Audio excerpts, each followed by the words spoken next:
When you come to this hall, you are probably prompted by some desire, aren't you? Yeah. There are desires, there are calculations, there are pluses and minuses. You probably weigh the pros and cons. All those things are there.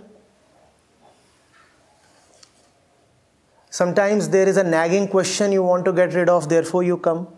That's how the thing mostly starts. That's how the thing mostly starts. So this is sakam karma. Your movement to this hall is motivated by a desire. You want something, therefore you do. This is the common sakam karma. You do because you want. So the action is a means of fulfilling the desire. This is normal sakam karma. That's how things are at 12 noon. You are sitting ready to fire your questions. You have a purpose in being here. What is the purpose? I want my questions to be answered. You have a definite purpose. That's 12 noon. Now, how is it like at 1:30 p.m.?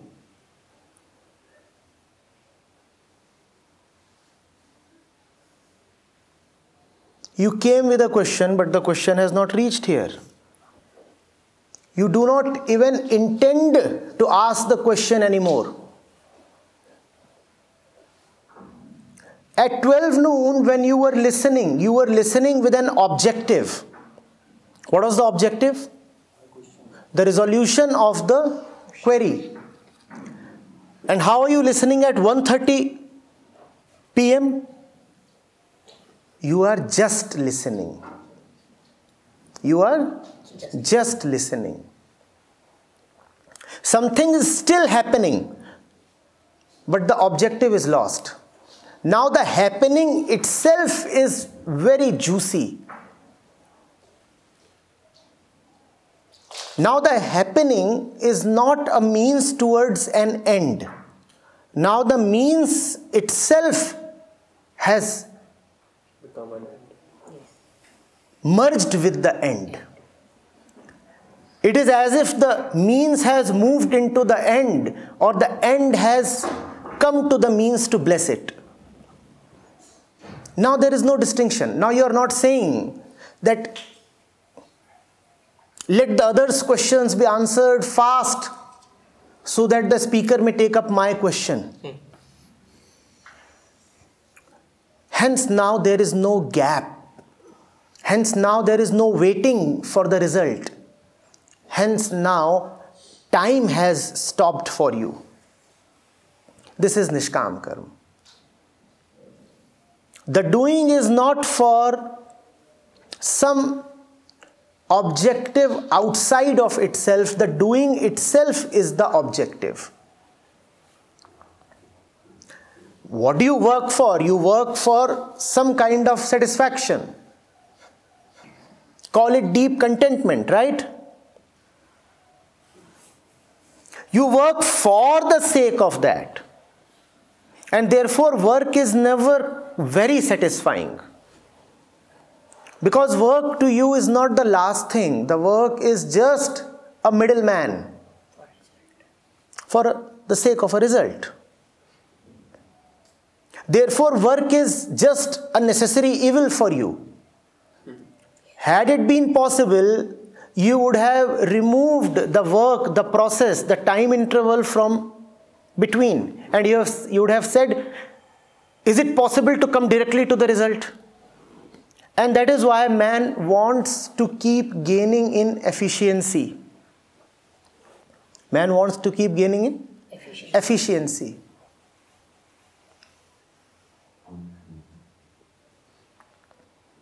Do you see what is this continuous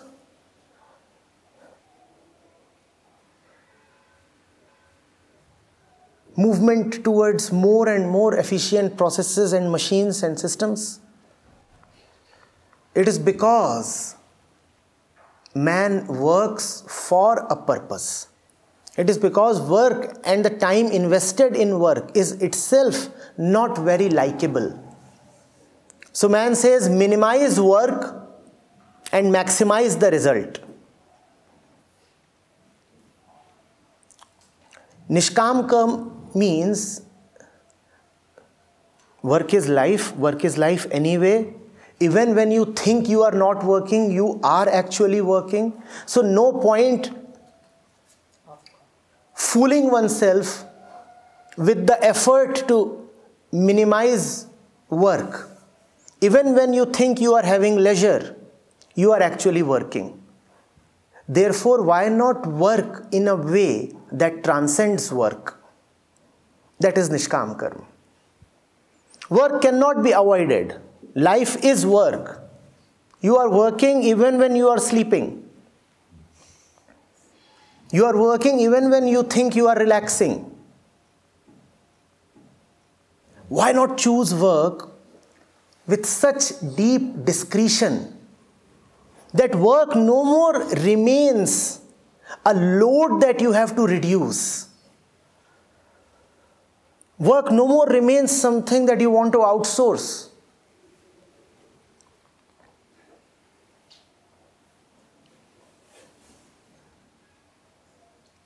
Why not come to a situation where you are no longer seeking happiness in the reduction of work? Have you seen how the common man celebrates when his work burden is reduced? That is Sakam karma. Have you seen how students like to achieve results without working? Were it possible to somehow achieve 100% marks without laboring at all, students would have been the happiest. Because as a student or as a worker, you find no joy in the process. For you, joy is a destination, mostly, for most people. That is Sakam karma.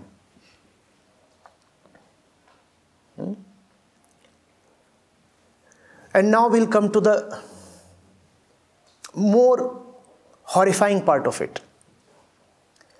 Whenever work is a means to an end,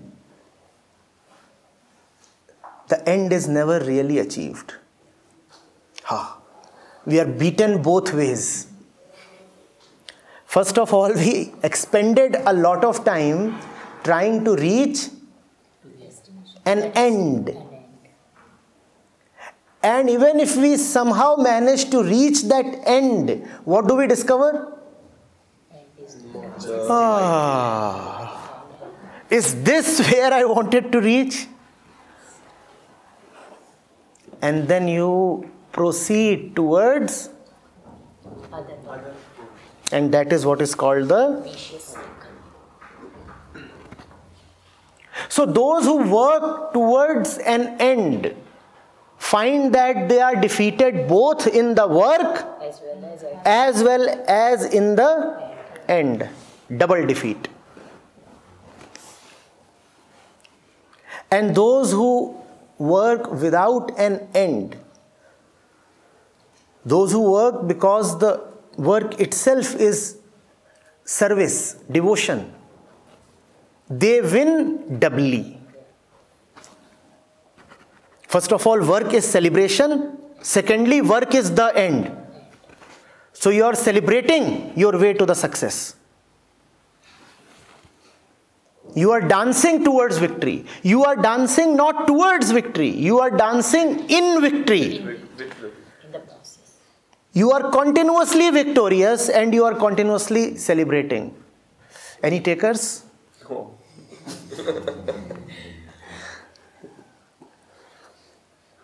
And compare this to the picture of the one who is striving, toiling, fighting with the dream of some distant success in his eyes.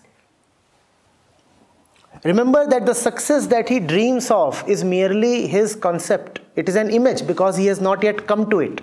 Therefore, the success he is talking of is merely an image. Obviously, it does. When you come to it, you find it simply does not match with your expectations.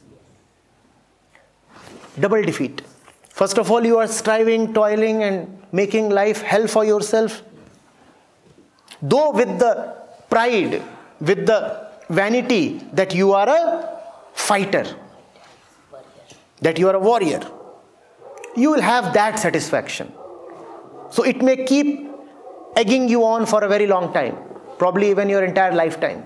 So it's all about the journey, not the destination. The destination is everything, but the destination cannot be distant. The destination has to be the first step in the journey. It is not as if it is about the journey and not the destination. Obviously, the destination comes first. The journey begins upon reaching the destination. So reach the destination first and then keep traveling. Destinations upon destinations. Do not travel as if the destination is elusive and far away.